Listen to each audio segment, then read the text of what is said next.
Hello everyone and welcome. My name is Beth and this is my Flosstube number 3. We are going to jump right in today with a new segment that I would like to do.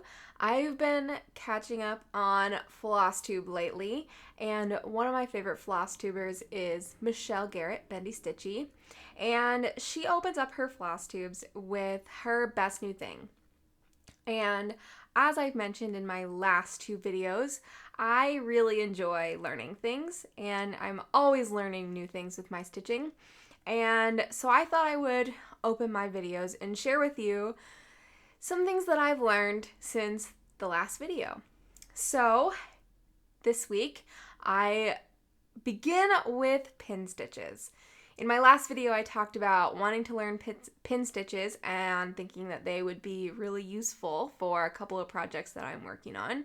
And thank you to everyone who sent me tutorials. That was super, super helpful. And between a bunch of different tutorials that I watched, I learned how to do pin stitches, and they weren't too difficult, which was great. And I found them to be really useful for starting my threads. I don't know how useful they are for stopping my threads. I haven't really figured that one out yet. But for starting threads, definitely super useful. Also, while watching Bendy Stitchy, in her Stitch With Me, I believe, number 84, she explained a technique called the Bargelot tuck, and she really demonstrated it very well, and it seems like it should have been obvious to me, but it was not. So head on over and watch her Stitch With Me so you can see her explain it, because she explains it much better than I can. But it was very useful for starting threads as well. I think between pin stitches and the Bargelot tuck, I should be pretty good to go. Also, from I think that same Stitch With Me with Bendy Stitchy, my phone is falling. Neato.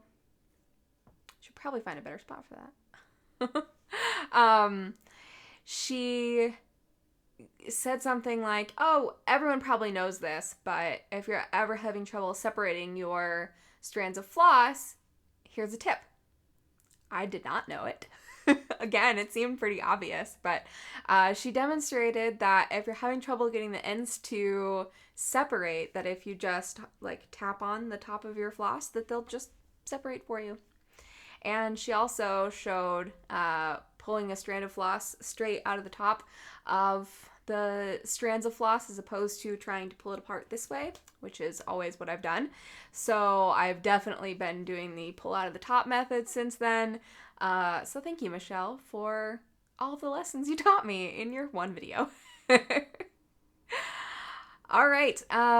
So it's been 2 weeks since my last video, and my life has been a little wild.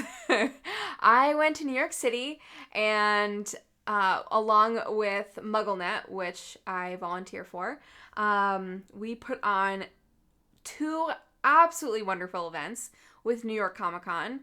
I had an absolute blast. It was a ton of work, a lot of planning ahead of time, a lot of running around at the event itself, but the events were so much fun, and getting to spend time with my MuggleNet family in real life was just magical and wonderful, and I miss them all already. So yeah, I had a blast, but I feel like I need to sleep for weeks. I did get some stitching done while I was gone, and I have gotten some stitching done since then, so I definitely have a bunch to show you. I managed to complete all of my Magical Stitches homework while I was gone, which was fantastic, but mostly because I was so peopled out, even though I love all the people I was with, that I managed to give myself a few hours in the hotel to relax and stitch, and I am really, really glad that I did that, because it helped me get through the weekend. Because even when you're with people you love, sometimes you just need a break, you know? I also got to go to the Star Trek panel at New York Comic Con. Not where I got this, but that was real cool. I'm a big nerd for Star Trek, and that was definitely the most fun I had at the con itself outside of our MuggleNet events. So I'm really glad I got to go to that.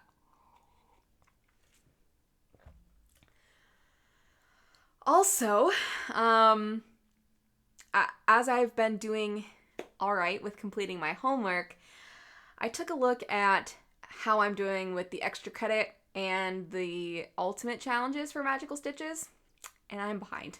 I'm behind quite a bit, and I'm trying to make peace with that I'm not going to be able to finish everything that I want to, and that's okay.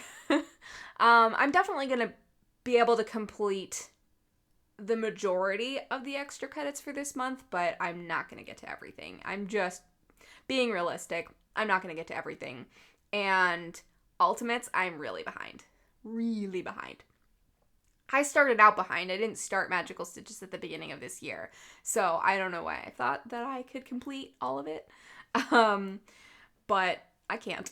I already can tell that I won't be able to. But that's okay. I took a look at how I finished out September with my stitching, and it was pretty lame compared to every other month since I've started capturing data about my stitching, which is March of this year. And my stitching was significantly down in September, and I think that's just because I was really busy. I went on vacation, basically. I went on a big, almost 2-week-long vacation, and a couple of other small ones here and there. And so, yeah, September just did not see the normal kind of stitching that I usually do. Which means I was probably, out experiencing the world. Who wants to do that? But I'm hoping that October will see more of an uptick in my stitching again, because I want to see progress on my things. Other updates, I am still waiting on my fabric from Picture This Plus. I'm impatient.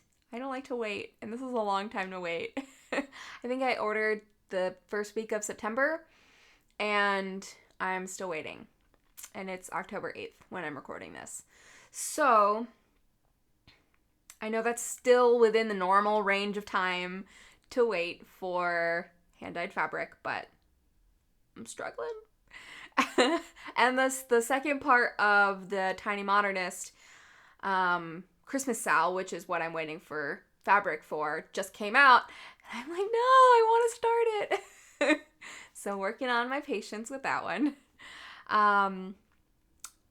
Also, I have given up on Stitch from Stash for 2019. I was doing really well there for a while, and then Requesticom had a big sale, and then I went to my first LNS, and then I went to Galleria, and then I had to kit up a bunch of things I bought. So, yeah, Stitch from Stash is doomed for 2019. I'm still going to keep tracking, though. I think it's really, really useful for me to see what I'm spending and to know how much I'm spending. It's a lot. But I know that it's a lot. And I'm going to try again in January. But I'm going to let go of Stitch from Stash for the rest of 2019 and just be okay with the hole that I'm in. But because I am, in the grand scheme of things, relatively new to stitching, I really didn't get underway. I didn't really fall down my rabbit hole until the beginning of this year. And so I haven't developed a stash until recently. And so everything that I start, I'm buying. I'm buying all the stuff for. And so that definitely is a struggle when I'm maintaining 12 to 15 projects at a time. Whenever I finish something, start something new. So I'm not doing that exactly. I'm not like waiting to finish something before I'm allowed to start something, but I'm generally keeping between 10 and 15 projects going at a time. So I have not gone fewer than that in months and months and months.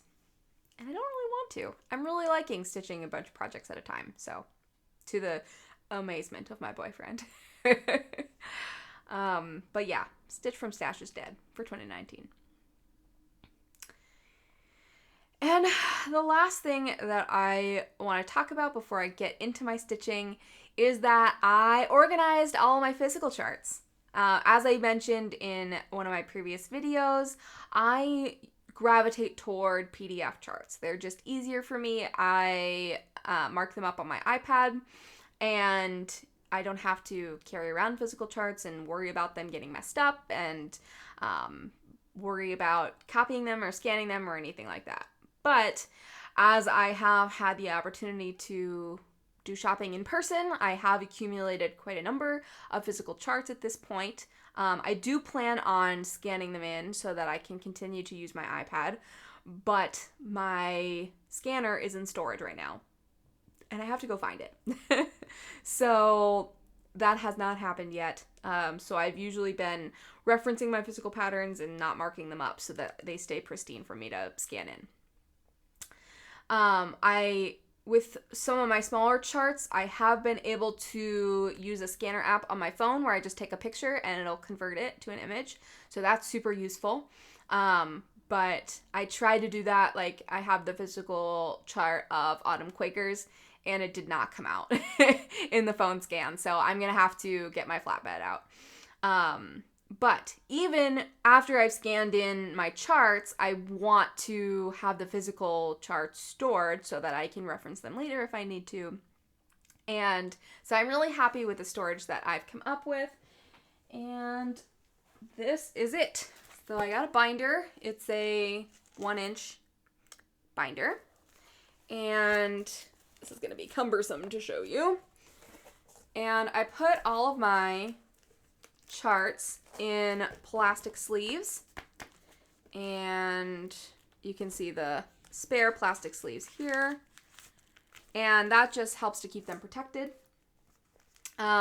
So I just have this loosely organized with current whips, and then I'm gonna show off a chart that I don't want to show off, and then I have stash.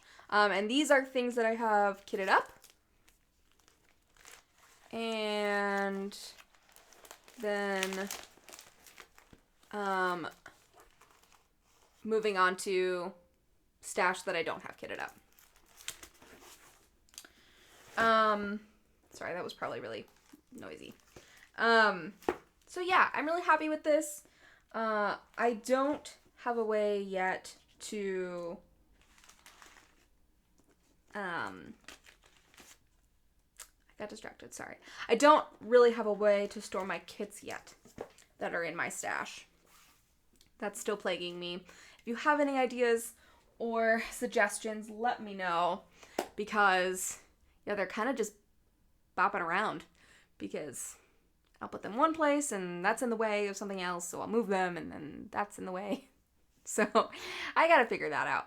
But I have big plans to organize my crafting storage, all my crafts, this weekend. My boyfriend is out of town, and I would like to do something organizational and productive while he's gone.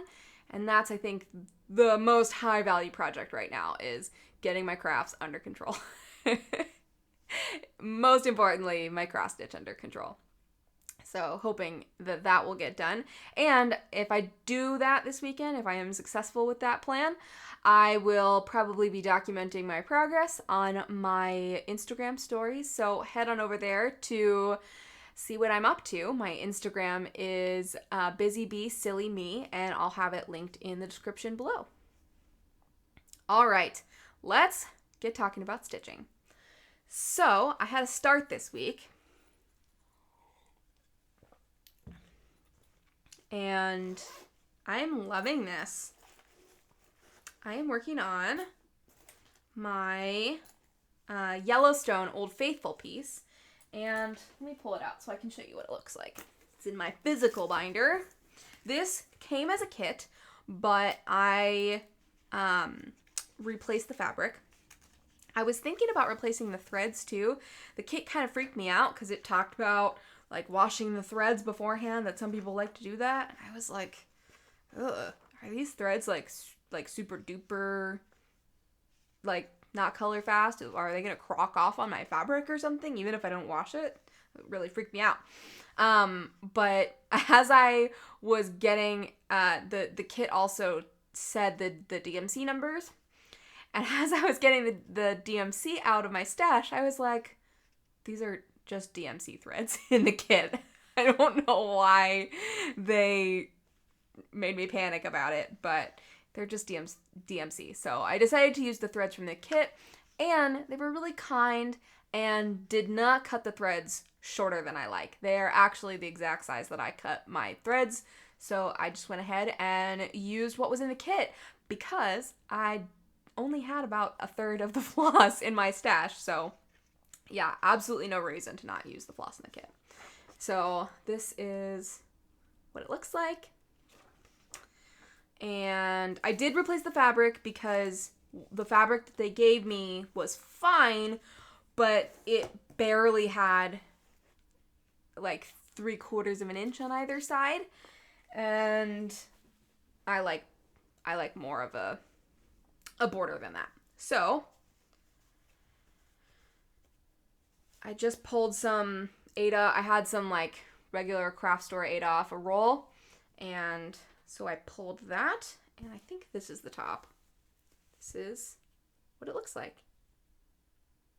Just the border so far, crossing my fingers that it all lines up. I'm sure that it will. I've counted and double counted and triple counted to make sure, but still I am a little bit antsy to finish that border just so that I can get it off my mind that it is gonna that it's gonna match up. So I started that, and that was great.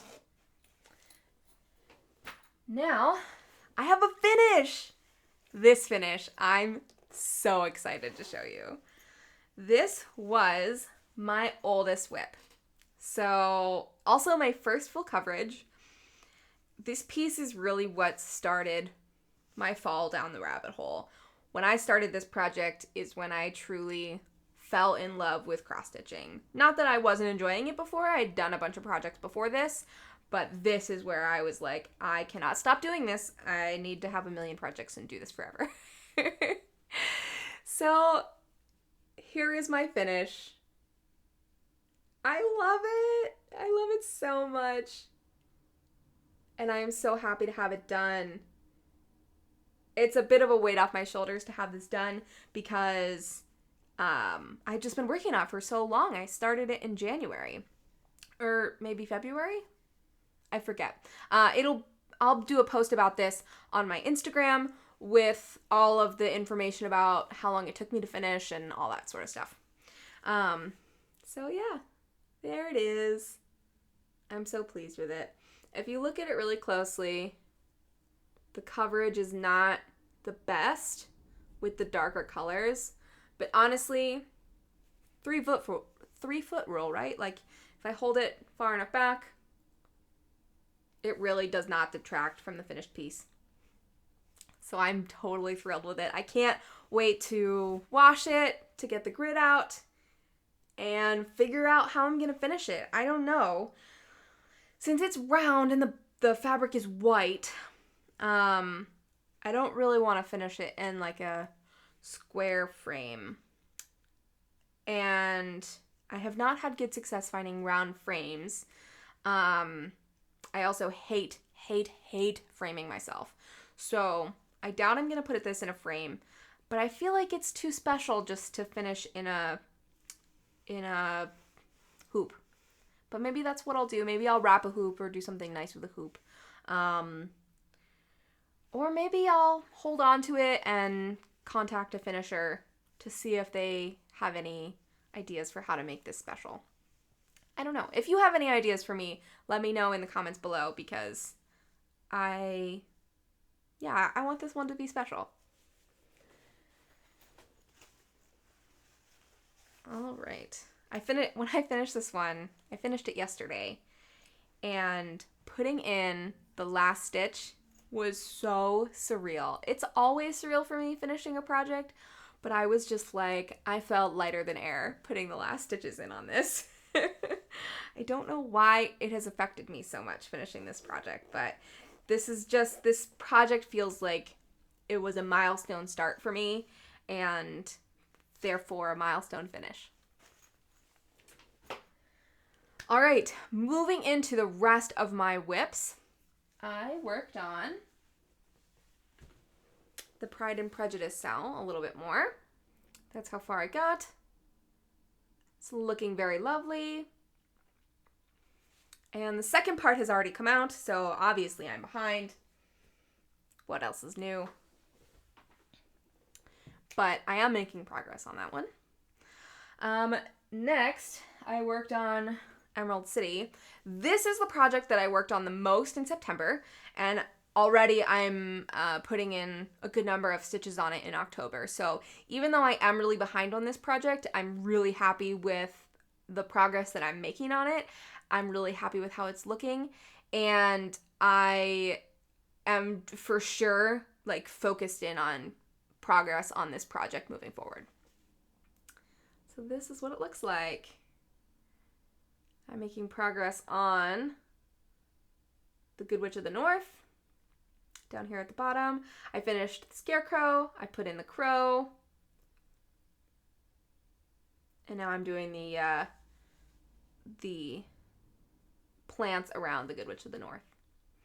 And my camera does not want to focus and show you more detail, but I did the Witch of the North. I don't think did I talk about this in my last video?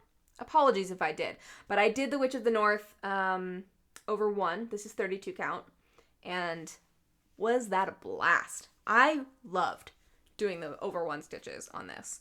I think it would have gotten real old if I'd done it for the whole project, but for her skin, that was really fun. And I really like how it looks. I also worked on my Autumn Quakers piece. And I still don't have a ton of progress in this, but I did do some since the last video.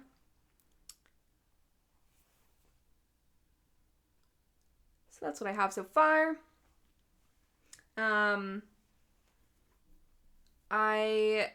This is what I learned pin stitches for. It was definitely very helpful, especially with the 3 strands on this project. Running the thread through the back to start was really cumbersome. It's already cumbersome for finishing, and so not having to do that to start is really, really useful. I really struggled doing the pin stitches from the front, where you like clip off the tail on the front. I did that once, and I felt like I was not able to hide the tail as well as I would like to, so I pulled that out and clipped from the back instead, and I liked that so much better. It does require me to flip over, but this project I'm flipping over anyway to run the thread through the back to finish, so it's not that big a deal. I will say, the more I use the Valdani thread, the more I am not loving it. I'm trying to give it a chance, but my Hufflepuff brethren, you were right. I am not loving the Valdani floss. I'm really interested to compare it to the Weeks floss that I got for A Raven's Reply. I have heard sort of similar things about Weeks and Valdani, but that I've heard Valdani is worse. So maybe it's actually a good thing that I am starting off with the Valdani, because maybe I won't feel so negatively toward the Weeks if I even agree with what I've heard about the Weeks. Moving on to my next whip. This piece. This piece makes me a little bit sad because I love this piece, except I hate stitching on it. This is Butterflies. And I think I'm stitching this on a color and cotton linen. And the fabric is so soft, and it's really hard to get it taut in the Q-snap, and I just am really struggling to work with it. I'm also struggling with the fabric I'm using for Autumn Quakers. They're both linen, which I am not a huge fan of. The one for Autumn Quakers is Picture This Plus, and this one is Color and Cotton, so they're not the same maker. I'm not sure what base they are. Maybe I should compare those to see if maybe I don't like the base. I'm trying to keep an open mind about linen. I've got at least 2 pieces of linen that I bought at Galleria, but those are both higher counts. So I'm still trying to stay open-minded and try different linens. I really would like to try a Lakeside linens because I've heard really good things about them. But yeah, so far, linen is not agreeing with me.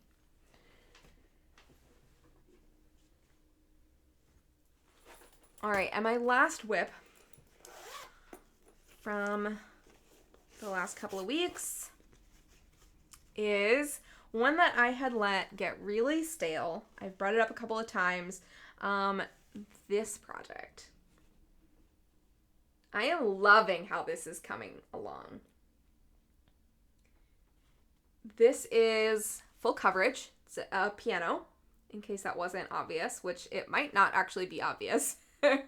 Up until the last, up until the last 800 to 1,000 stitches, I think it has not been obvious that this was a piano. Now I think it's starting to become more obvious, especially when you step back from it. When you're really close to it, the colors are confusing. But when you step back, you start to realize that the colors are just shadows. And I'm loving how this is looking. This is now my oldest whip since finishing Saturn. And when I got this out the other night, I did not want to put it down. So expect this to be coming out a lot more coming up. All right, so that was it for my whips since the last time you saw me.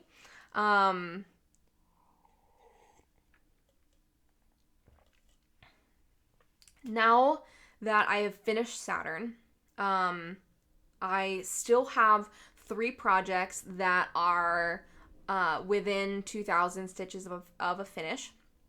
That is my But First Tea project, my Hogwarts Express, and my the first page of my Harry Potter covers collage piece. So those are pieces that I would like to get out by the end of October, just to get some progress on those. Also, Hogwarts Express, since I got piano out, Hogwarts Express is now my most stale whip. So that one I would really like to get some progress on to revitalize that a little bit. So let's get into some haul. My haul is not as dramatic as Galleria, as one would hope. Sorry, I should have taken this out of the bag before I started. So I have been really wanting to kit up Hildy's Brew ever since I got it at Galleria, and I just think that would be such a fun Halloween start. And I looked around for a fabric to use instead of what was called for, because what was called for is Picture This Plus, and I'm, into a month waiting for fabric from Picture This Plus already, and I didn't want to wait another month for other fabric from them. And the called for fabric for Hildy's Brew was not available on 123 Stitch. So I looked around trying to find an alternative fabric for it, and I really couldn't find anything that I liked. And everything I looked at, I was like, well, this would work, but the called for is so beautiful. So then I started looking around on eBay and Etsy, and I found the called for Picture This Plus Echo, I believe it is. Yes, Picture This Plus Echo. I found it in Ada on Etsy, from an Etsy seller. And I don't remember what the seller was called, but I will link them down below. And when I just started grinning, because I know that Michelle Garrett, Bendy Stitchy, would love for me to stitch one of her designs on Ada, because I know how supportive of Ada she is. So here is my 16 count Echo from Picture This Plus. And I just love it. It is a beautiful, it's not showing up as blue as it is in person. It is a beautiful, like, bluish gray with gorgeous modeling. And I cannot wait to start stitching on this. I don't know if I said this is 16 count. And this fabric is bigger than I need for Hildy's Brew, so maybe I'll even be able to get another project out of this. I don't know, but yeah, really excited to get working on this. I think I have all of the DMC I need for Hildy's Brew. I have to check, but it's charted all in DMC, so that won't be too difficult for me to get. The border is charted in a Threadworks, and I haven't decided yet if I'm going to get Threadworks or if I'm going to convert it to DMC. It's a highly variegated color, but Michelle posted on her Instagram somebody who is stitching Hildy's Brew and found a DMC variegated floss that is a great conversion for the Threadworks. And so I'm considering doing that conversion. I haven't decided yet, but since it's just the border, I can, wait until I'm totally done with the project, except for the border, to do that if I want. So, not worried about making that decision just yet. So while I was on that Etsy shop buying that fabric, I just looked around at what else they had, because of course. And I discovered that they had in stock Gentle Arts Garden Gate. So this was the last floss that I needed for Yellow Submarine. It's completely kitted up at this point except for this floss. And this has been sold out everywhere I've checked. It was sold out at Cece's, where I bought Yellow Submarine and a bunch of the floss for it. And it was sold out in every store at Galleria that I checked. So when I saw that this Etsy shop had it, I snatched up 2 skeins. So, this one's coming undone. So very happy to have that. And now all I need for Yellow Submarine is fabric. And last but not least in haul, I picked up something from Bendy Stitchy's D-Stash, and that is a Bags Plus. These are Floss Buddies, right? I think that's what they're called. So this one opens up and stores a bunch of floss on the inside in these little pockets here like this. And it's the aliens from Toy Story. And this fabric just totally cracked me up. My boyfriend likes to do the claw thing that the aliens do. And so yeah, this fabric just made me laugh. And I think this will be super useful for when I'm traveling. I will probably not keep floss in this for regular use. But when I'm traveling and I bring the bobbins with me that I need, I just sort of throw them all in a bag, and then it's a huge mess trying to find anything. So traveling with that will be super duper useful. So really excited about that. All right, we are just flying through. So real quick, before we get to plans, I have a couple of other fun haul things to talk about. That is pins and books. So, I have a bunch of pins. I'm going to start with the ones that I got at New York Comic Con. I got this from Swish and Flick. And this was something that we as MuggleNet were giving away. We had some giveaways. And we had a few extras, so I got to take one home. And around the outside it says Hogwarts Alumni. And the little house colors are glittery, and I love it. I love Swish and Flick, and so I was really excited to see them in our giveaway stuff. And then I went to the Colorful Geek booth at Comic-Con and got 3 pins from them. First I got a Captain Marvel Higher, Further, Faster pin, which that is wonderful. And then I got, warning for some very minor language, this pin, Tits Up. And this is from Marvelous Mrs. Maisel, which I adore. I watched this show with my boyfriend, and we just laugh our asses off at that show. And season 3 is coming out really soon, and I cannot wait. And then I got a 5,000 Candles in the Wind pin. This is from Parks and Rec. And this is super cute. All right. Now, pins that I ordered that arrived while I was gone at Comic-Con. We have Bartlett for America. This is from The West Wing. This is probably my favorite show of all time. So I love that pin a lot. This is from Latte Thunder. I don't have any pins by them. This is my first one. Next, we have some Descent pins. I really like Descent pins. I have a few already, and I'm actually wearing earrings from Descent pins. This is the Grace Hopper half nanosecond.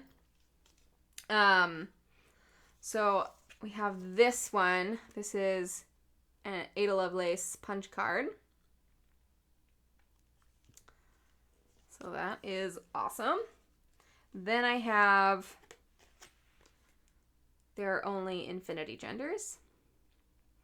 And what I love about Descent pins is on their packaging, they include what charities your purchase is going toward. So they donate 50% of their sales to charities. So my Ada Lovelace one goes toward Black Girls Code, DIY Girls, and Chick Tech. And my There Are Only Infinity Genders pin goes toward the Ali Forney Center, the Take Resource Center, and Trans Lifeline. And then I have I Enjoy Not Having Polio, and that goes toward Voices for Vaccines. So those I'm a huge fan of. Next, we have a couple of pins that went on quite the journey to get to me. I got these pins from an Etsy seller in, I want to say, Korea. And the first time I did not receive them. And so the poor seller was on vacation when I contacted her that I hadn't gotten them yet. And she didn't respond to me because she was on vacation. And so I opened a case against her. And then she responded to me saying, "I'm so sorry, I was on vacation. I'll resend them." So she very kindly resent them to me. And I got them this time around after a fight with the post office. And this is what they look like. I adore these pins. The drip thing at the bottom. And they definitely have some sparkle in them. Love it. This is, I can't pronounce her Instagram name. It's Lyunny. But her Etsy shop name is, I want to say, Mirror in Mirror. But I will link it down below. So don't take my memory. Follow my link. And I also got Azkaban from her. It's a little bit hard to see in this camera. But we've got Azkaban Prison and a bunch of Dementors. These pins are just stunning. I'm so happy with these. And last but not least, we have from Oddment and Tweak, who I know for a fact will be at LeakyCon this weekend, if you're going to be there, LeakyCon Boston. And this is Granger Dentistry. I bought this pin so fast when I saw it on their Instagram. I actually think I saw this before it was even available. Another pin seller had like a preview copy of this or something, and they posted about it, and I was like, oh my gosh, where did you get that? Love it. So, those were all the pins that I got in the last couple of weeks. And finally, my last bit of haul is this beauty. I got this literally an hour ago. I picked this up from my local bookstore, which I highly recommend doing. If you have a local bookstore in your area, which I would be shocked if you didn't, support them because they do wonderful work and they're amazing places to just be. So support your local bookstores if you are able. This book is hefty. It's quite big. It's real big. I have all the other ones so far. This is Goblet of Fire, and I am thrilled to have this. As far as books I'm reading, I'm reading like 4 things right now, which is kind of unlike me. I usually read 1 book at a time, which is not at all how I stitch. But yeah, I'm reading like 4 things. So whenever I finish books, I'll let you know and I'll talk about them. All right. We have finally made our way to plans. So, as I mentioned, I'm really happy with the progress that I'm making on Emerald City, and I really want to continue making that progress. So, for Magical Stitches homework this week, we are... I should have turned notifications off on my computer.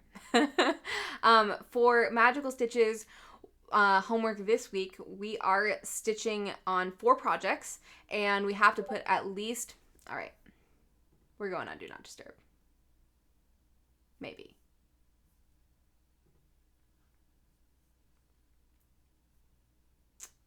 Or not. Here we go.